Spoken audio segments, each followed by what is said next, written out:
Good morning. This is Cracker's Crazy Living.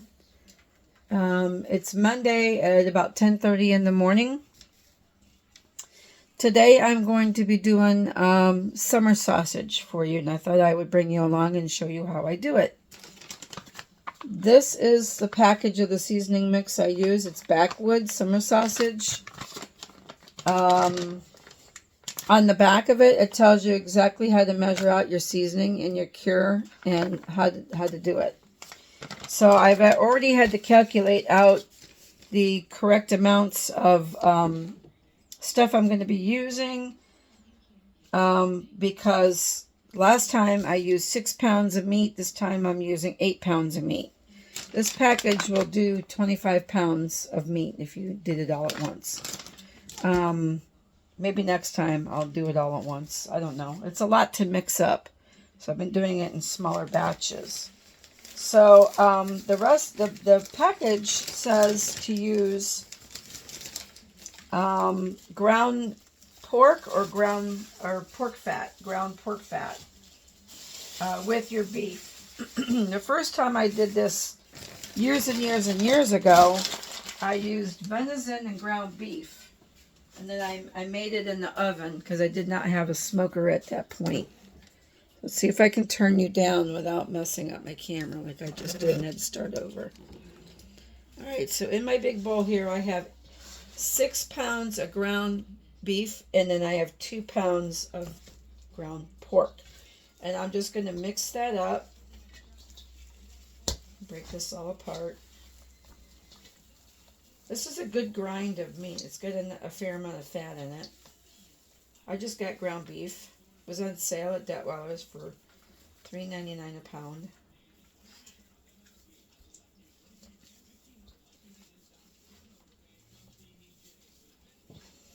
The last time I did this, I mixed it up and I let it sit in the fridge for 2 days because I had other stuff going on and I couldn't tend to the smoker. And everybody raved about how good it was. Well, this one's not going to have that much time to sit in the fridge. So,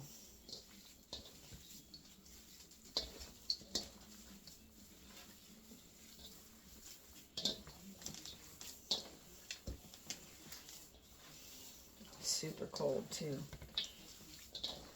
See, it's just a lot of mixing it. You're going to mix all this together.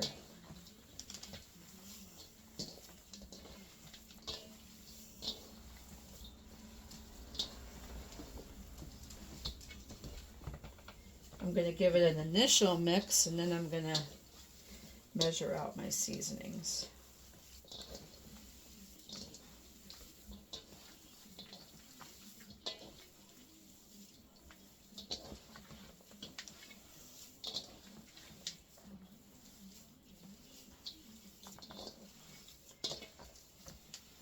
It's cold.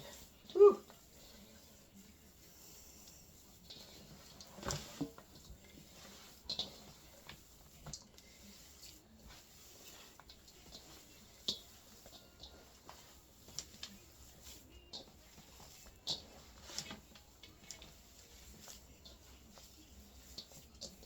Might have to just leave it in here and make it tomorrow. I got chickens going on in my smoker right now.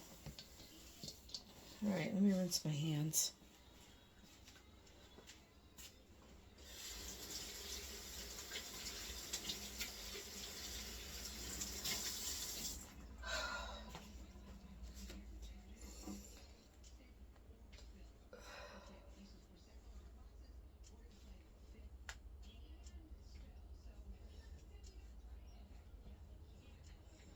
Now the package just say if you are using, you can do this in your oven.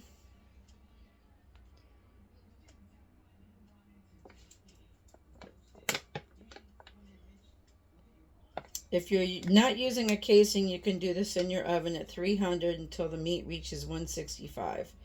If you're using a casing, it says to refrigerate it overnight, put it in the smoker at 180 degrees, and It's done when your meat is 165. I let mine go to 180. I wanted mine a little bit brown on the outside, and it, to where it looked like it was cooked, and it was delicious.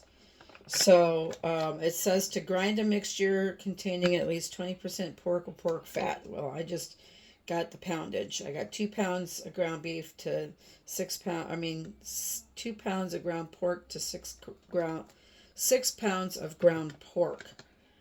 And then it tells me that I need to dissolve the cure and the seasoning in water. So I've already measured out how much seasoning I'm going to need and how much cure I'm going to need. Then I need 8 ounces of water. So I'm going to get a big measuring cup.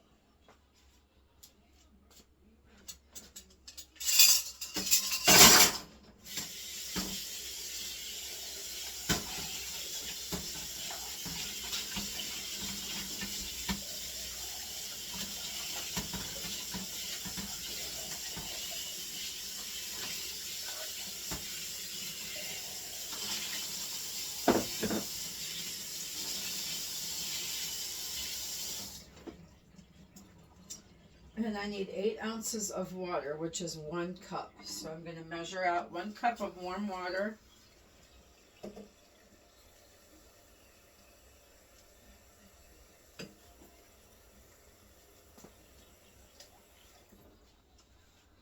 And then I'm going to measure my spices right into that.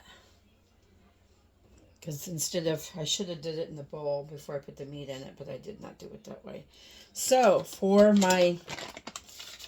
I need 2 teaspoons of cure.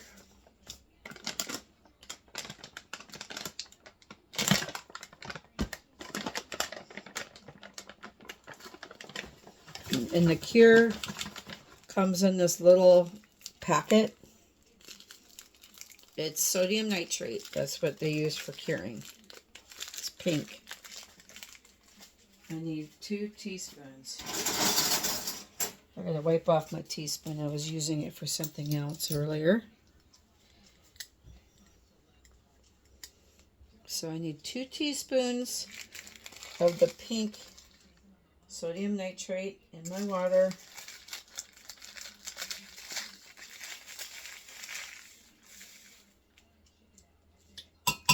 Teaspoons. Then I need 8 tablespoons of seasoning mix, which equals a half a cup plus 6 tablespoons. So I need a half a cup of seasoning plus 6 tablespoons. So I'm going to go ahead and measure out my 6 tablespoons. 1, 2, 3, 4, 5. Ooh, this stuff is takes your breath away for sure. Oh my gosh, whew. Should have the back door open still. That gets up in your sinuses and does a number on you. All right, then a half a cup. So I'm going to just measure a half a cup more.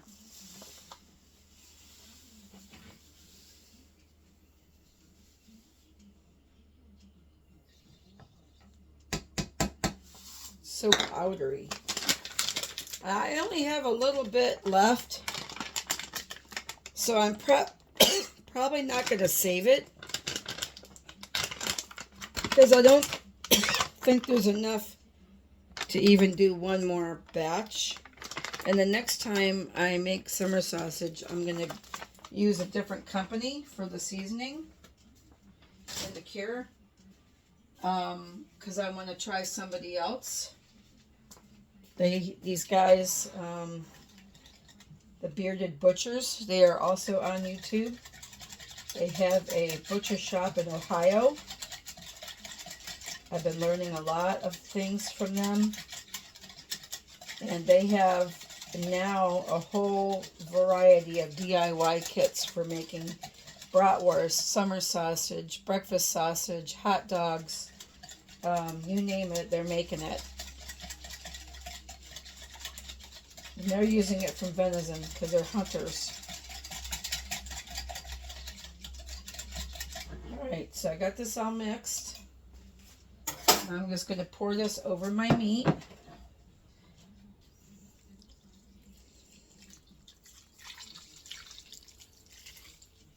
See, all that went to the bottom.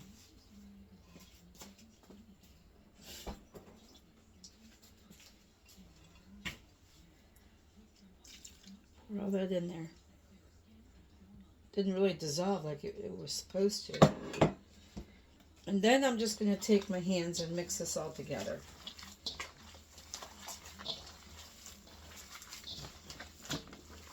I think the liquid gives it moisture because they add water to their stuff too when they're making it.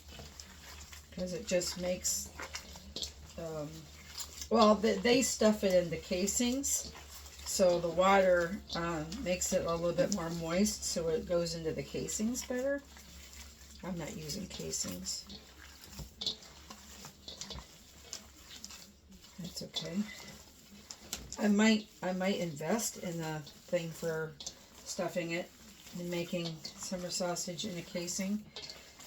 Then I can hang it in my smoker and smoke it that way.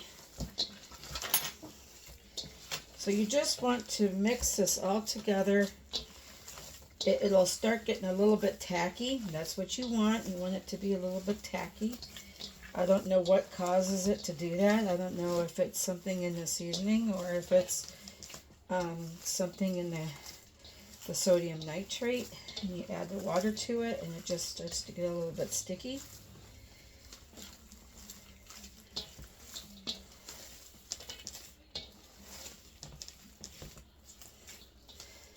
I've been getting great satisfaction lately out of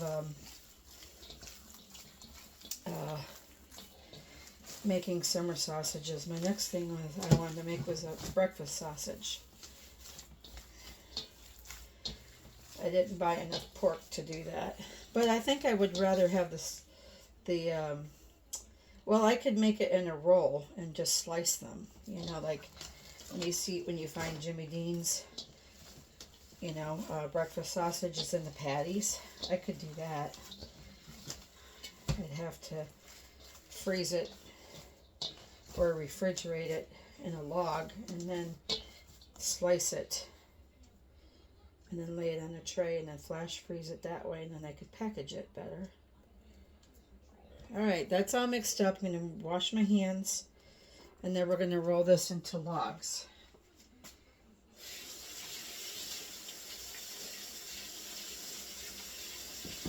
Yeah.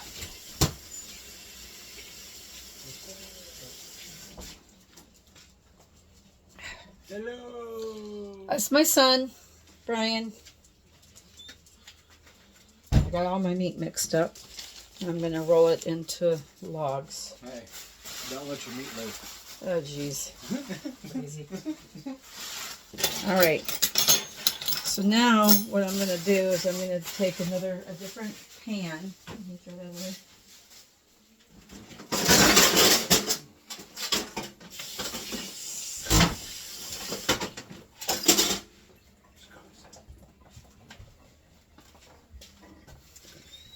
And I'm going to take this pan here, and what we do is we get a piece of parchment paper. Let me get a piece of parchment paper.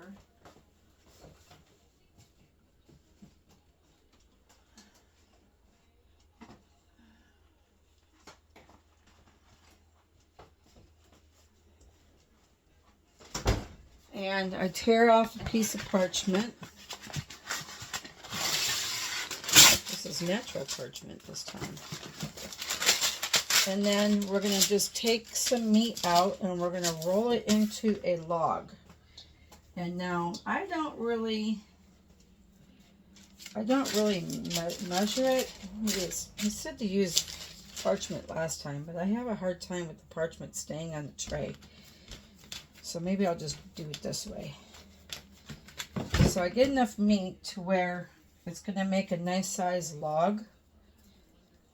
I don't measure it. I don't weigh it.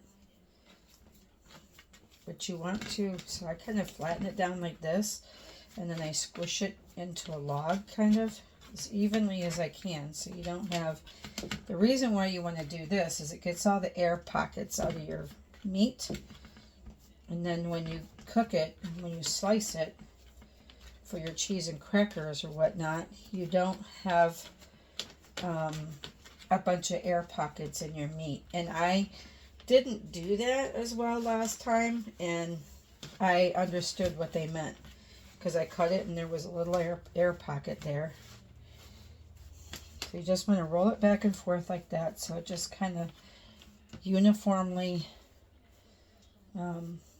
makes your log. That looks like a nice size log too. Doesn't look, some of them I made were really long. Let me get another tray because I'm going to put this on a different tray with the parchment on it.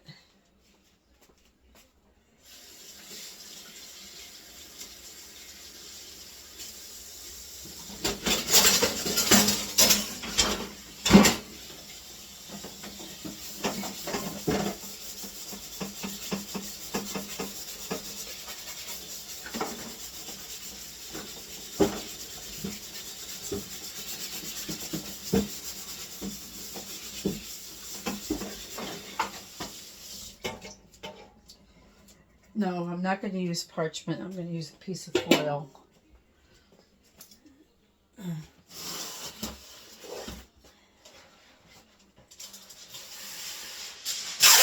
went to Sam's Club and bought one of those big, huge rolls of foil.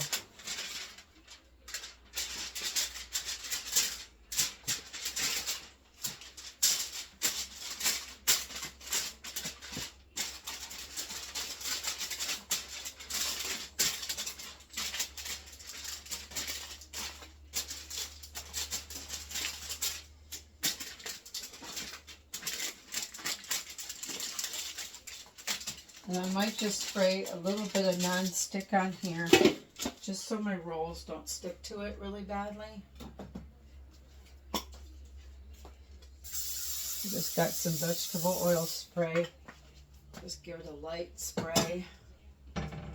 And then I'm going to transfer my roll over to my pan. The directions did say to measure your rolls about 10 inches long. I don't even know. That's the perfect length. So I am going to measure it. Wow. 10.5 inches. Don't know how I did that so good. Oh my goodness. So yeah, 10.5 inches is the perfect size for my sheet pan, actually. Put this over here. I never seem to have enough room in this kitchen, no matter what I do. I'm getting a new kitchen though soon, so I'm being blessed finally with the storm that happened over a year ago, a hurricane, and we're finally at the point where they're gonna fix my apartment, fix my duplex. I have a duplex, I own it. Alright, now we're going to roll this one. Let's see how sticky it is. It's not easy to roll sometimes. But you want to squeeze it kind of and roll it.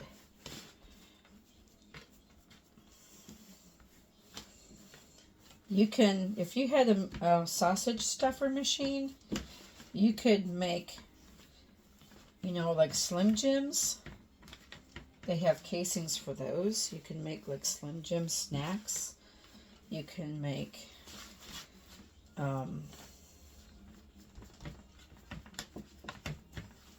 course, your summer sausage.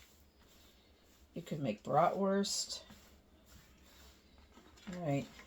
Next one. It's just a smidge longer, but that's okay. I mean, that's going to be fine. This is more meat, 2 more pounds more than I did last time.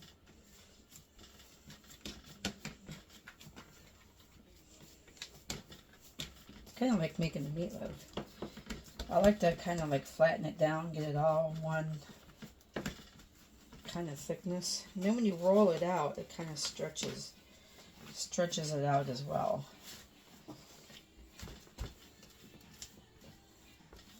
Trying to kind of hold the pan so I can roll. And see what that cure does to your meat? It starts to turn it like it's not pink anymore. That's the cure. That's what that does. I might be able to get this on my smoker this afternoon. I have chickens in there right now smoking. Yep, those are going to be the perfect length. I can't believe I'm doing this so well. It's not usually how things work out for me sometimes. It doesn't always pan out that way. Mash this down.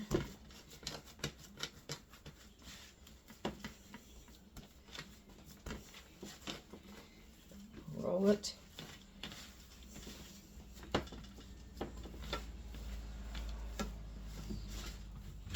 Because it gets sticky with the fat and stuff, you might think, oh, this is just hard and messy. And if you don't like getting your hands a little messy when you cook or bake, I don't know. I think this stuff is fun. That's me. I think it's fun. And like I said before, I've been getting some very great satisfaction out of making beef jerky. I made some beef jerky a couple weeks ago. And my summer sausage. And I'm making more because it'll keep in your refrigerator for a few months, but then if you freeze it, vacuum seal it, and you freeze it, it will last a couple of years in your freezer. And I'm kind of doing this ahead, so I'll have it for the holidays. You know, it's a great, let me scoot you back a little bit. It's a great appetizer on the meat and cheese. You can, I can make one of those fancy boards, you know, what do you call them? The grazing boards. Can't think of the word. I can see the word in my mind, but I can't say it. Could put this kind of stuff on that. I make a nice hors d'oeuvre platter. You can give it as gifts. I might give some to my mother-in-law I gave her some of the other ones. She loved it. And since you can freeze it, she can cut off a hunk of it and then freeze the rest. And then she'll have summer sausage to munch on whenever she wants it. I think I'm going to get 6-7 rolls out of this time. And they're all the same length. Last time I had longer ones, shorter ones. Because I was just kind of getting back into it. I wasn't really full-fledged into it. And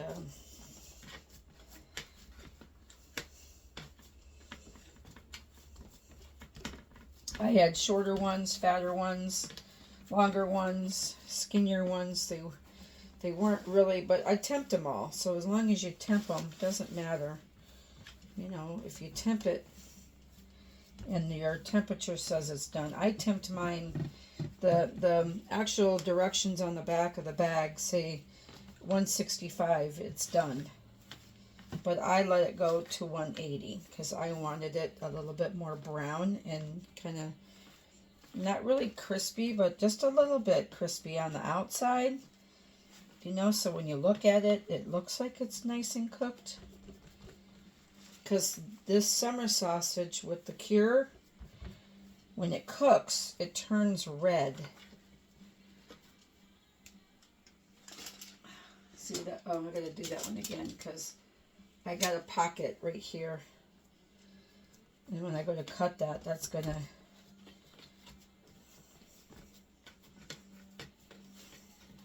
There's going to be a air pocket right there. You can't get them perfect, but I like to get as close and uniform as I can to all the others. That's just me. It's what I do. All right, there's my another one. I got one more to go.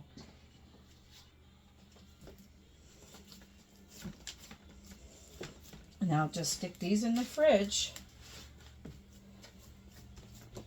Don't even necessarily have to cover them up. I'll stick them in the fridge and let them sit there until my smoker is free. I was thinking, well, I could just throw them in with the chickens, you know, but the smoking from the chickens is already done, and I don't want to add more chips to it with my chickens and they're still cooking, because it'll just be a waste on the chicken. And I want to do this. I think I did apple and pecan last time, and I want to do some hickory, maybe with a little bit of mesquite. I could use pecan with a little bit of mesquite. I might do that. Make it a little different. Make it just a little bit different. So there we go. I think I posted, when I did my summer sausage a couple weeks ago, I think I posted the picture of the final product on my community page. My community tab of my YouTube page.